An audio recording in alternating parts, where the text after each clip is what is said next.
എല്ലാവർക്കും നമ്മുടെ പുതിയൊരു വീഡിയോയിലേക്ക് സ്വാഗതം. അപ്പം ഓണമൊക്കെ അല്ലേ, അപ്പം നമ്മുടെ സ്പെഷ്യൽ ഇന്ന് നമ്മൾ ഞുറുക്ക് ഗോതമ്പ് കൊണ്ടൊരു പായസമാണ് വെക്കുന്നത്. അപ്പം ഞാൻ എൻ്റേതായ സ്റ്റൈലിന് എൻ്റേതായ രീതിക്ക് എങ്ങനെയാണ് ഞാൻ ഞുറുക്ക് ഗോതമ്പ് കൊണ്ട് പായസം വെക്കുന്നതെന്ന് കാണിച്ചു തരാവേ. അപ്പോൾ നമുക്ക് നേരെ വീഡിയോയിലേക്ക് പോകാം. അപ്പോൾ എല്ലാവർക്കും അഡ്വാൻസ് ഹാപ്പി ഓണം.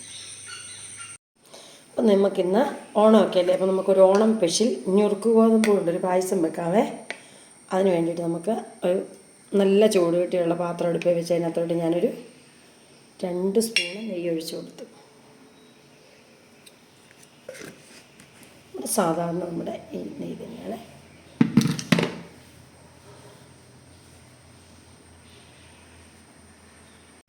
നമ്മുടെ നെയ്യ് നന്നായിട്ട് ചൂടായി നമ്മുടെ തേങ്ങാക്കൊത്ത് അതിനകത്തോട്ട് നമുക്ക് ഇട്ട് കൊടുക്കാവേ.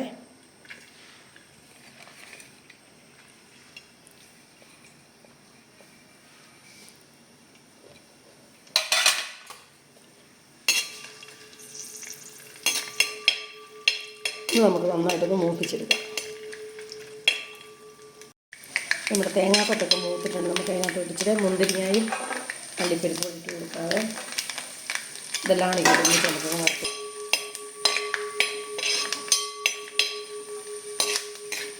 നമുക്കിതെല്ലാം കൂടെ വറുത്ത്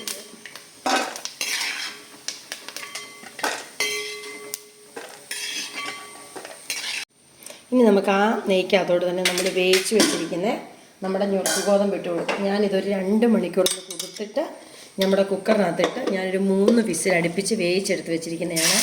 ഇനി നമുക്ക് ആ നെയ്ക്കകത്തോട്ട് ഇട്ട് കൊടുക്കാതെ വെള്ളത്തിലിട്ട് കുതിർത്തില്ലെങ്കിൽ നല്ലപോലെ വേവില്ല. അതുകൊണ്ട് നമുക്ക് നന്നായിട്ടൊന്ന് ഒരു 2 മണിക്കൂർ ഞാനൊന്ന് വെള്ളത്തിലിട്ട് കുതിർത്ത് നമ്മൾ സാധാരണ എന്താ പറയുന്നത് ഈ ഞുറുക്ക് ഗോതമ്പ് അതാണ് ചേർത്തിട്ട് നന്നായിട്ട് മൂപ്പിച്ചെടുക്കണം.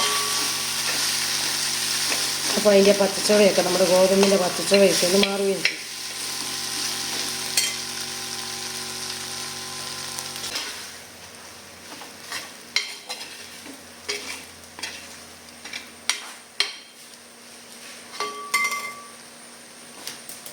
അപ്പം നമ്മുടെ ഞുറുക്ക് ഗോതമ്പ് നന്നായിട്ട് ആ വെള്ളമൊക്കെ ഒന്ന് വലിഞ്ഞ് ആ നെയ്ക്കകത്ത് കിടന്നൊന്ന് വരട്ടി എടുത്തിട്ടുണ്ട്. ഇനി നമുക്കതിനകത്തോട്ട് ശർക്കരപ്പാനി ഒഴിച്ച് കൊടുക്കാവേ. ഞാനൊരു 3/4 കിലോ ശർക്കരയുടെ പാനിയാണ് ഒഴിച്ച് കൊടുക്കുന്നത്. ഞാൻ എടുത്തിരുന്ന ഒരു സാധാരണ നമ്മളെടുക്കുന്ന ഒരു കാപ്പിയൊക്കെ കുടിക്കുന്ന കപ്പിന് ഒരു 1.5 കപ്പ് നമ്മുടെ ഗോതമ്പ്, ഈ കപ്പിന് 1.5 കപ്പ് ഗോതമ്പാണ് ഞാൻ ഇട്ട് വെള്ളത്തിൽ കുതിർത്ത് വേവിച്ചെടുത്തിരുന്നത്. ഞാൻ 3/4 കിലോ ശർക്കര നേരത്തെ ഒരുക്കി അരിച്ചെടുത്ത് മാറ്റി വെച്ചിട്ടുണ്ടായിരുന്നു. അപ്പോൾ നമുക്കതിനകത്ത് ആവശ്യമുള്ളത് നമുക്ക് ചേർത്ത് കൊടുത്തിട്ട് നമുക്ക് വേണമെങ്കിൽ പിന്നെ ചേർത്ത് കൊടുക്കാവേ. അപ്പം ഞാനതിനകത്തൊരു 3/4 കിലോ ഒരുക്കി വെച്ചതിനകത്ത് ഞാനൊരു 3/4 ഞാൻ ചേർത്ത് കൊടുത്തിട്ടുണ്ട്. നമുക്ക് വേണമെങ്കിൽ നമുക്ക് പിന്നെ ഇച്ചിരി കൂടെ കഴിയുമ്പോൾ വേണമെങ്കിൽ നമുക്ക് മധുരം നോക്കിയിട്ട് വേണം പിന്നെ ചേർത്ത് കൊടുക്കാവേ. ഈ ശർക്കരയും പാനിയും നമ്മുടെ ഞുറുക്ക് ഗോതമ്പും കൂടെ നന്നായിട്ടൊന്ന്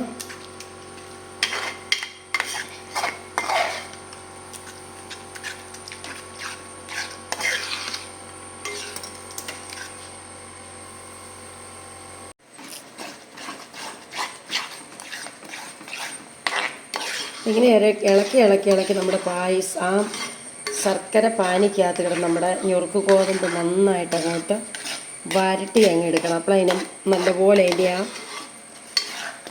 മധുരമൊക്കെ നന്നായിട്ടൊന്ന് പിടിച്ച് നല്ലപോലെ ആവുകയുള്ളേ.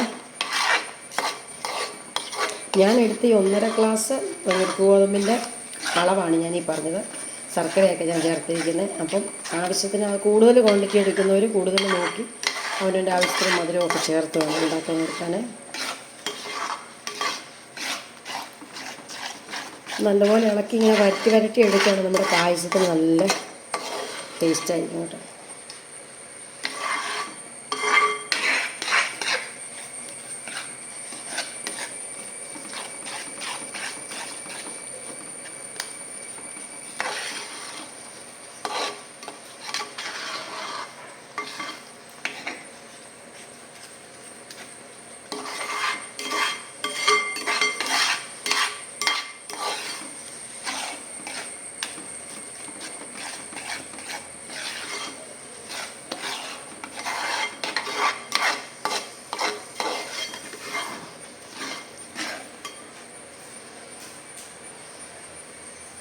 അതങ്ങനെ നമ്മുടെ ഞുറുക്ക് ഗോതമ്പും ശർക്കരയും കൂടെ നന്നായിട്ട്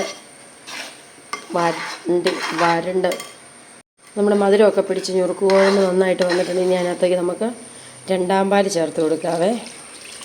ഞാനൊരു 2 തേങ്ങയുടെ പാൽ എടുത്താണ് ഒഴിച്ച് കൊടുക്കുന്നത്. രണ്ടാം പാൽ ചേർത്ത് നമുക്ക് നന്നായിട്ടൊന്ന് ഇളക്കി ഒന്ന് മിക്സ് ചെയ്യാം.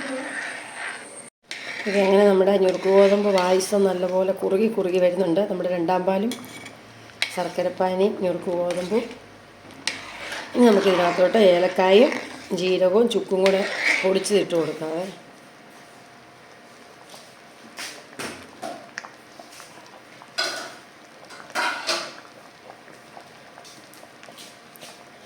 ഏലക്കായും ജീരകവും ചുക്കും കൂടെ പൊടിച്ച് ഒരു 2-2.5 സ്പൂൺ ഇട്ട് കൊടുക്കും.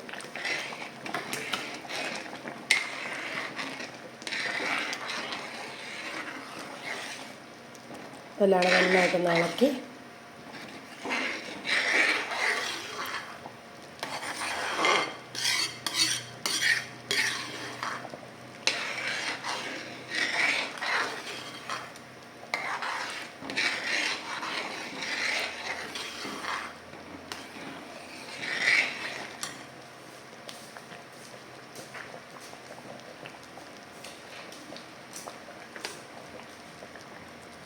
ഇനി നമുക്ക് മധുരത്തിനൊക്കെ ഒന്ന് ബാലൻസ് ചെയ്യാനായിട്ട് ഒരു പിഞ്ച് ഉപ്പും കൂടെ അതിനകത്തോട്ട് ചേർത്ത് കൊടുക്കുക.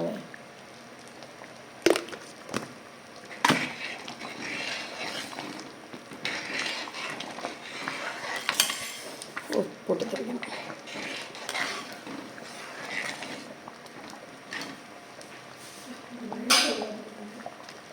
ഇനി നമുക്ക് ലാസ്റ്റ് നമ്മളെടുത്ത് വെച്ചിരിക്കുന്ന ഒരു 1-ാം പാലും കൂടെ നല്ല കുറുകിയ 1-ാം പാലും കൂടെ ഒഴിച്ച് തിളപ്പിക്കാതെ നമുക്ക് ഒന്ന് നല്ലോണം ചൂടായി വരുമ്പോഴത്തേക്ക് നമുക്ക്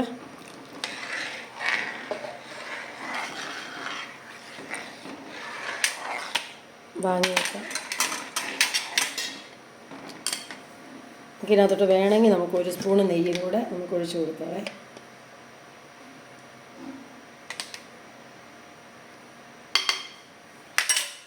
ഇനി വറുത്ത് വെച്ചിരിക്കുന്ന തേങ്ങാക്കൊത്തും മുന്തിരിങ്ങായും അണ്ടിപ്പരിപ്പും എല്ലാം കൂടെ കൂടിയിട്ട് ആ നെയ്യും കൂടെ ഒഴിച്ച് നന്നായിട്ട് ഇളക്കി നമുക്ക് സ്റ്റൗ ഓഫ് ചെയ്യാം. നമ്മുടെ അടിപൊളി ഞുറുക്ക് ഗോതമ്പ് പായസം റെഡിയായി. എളുപ്പമാണ് താനും, ഒത്തിരി പാടൊന്നുമില്ല, എന്നാൽ പെട്ടെന്ന് ഉണ്ടാക്കുകയും ചെയ്യാം.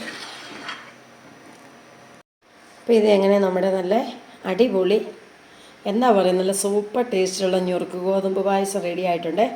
അപ്പോൾ ഈ ഓണത്തിന് എല്ലാവരും ഇതുപോലത്തെ ഒരു ഞുറുക്ക് ഗോതമ്പ് പായസം തയ്യാറാക്കി നോക്കണേ. നല്ല സൂപ്പർ ടേസ്റ്റാണ്. അപ്പോൾ എല്ലാവർക്കും ഹാപ്പി ഓണം.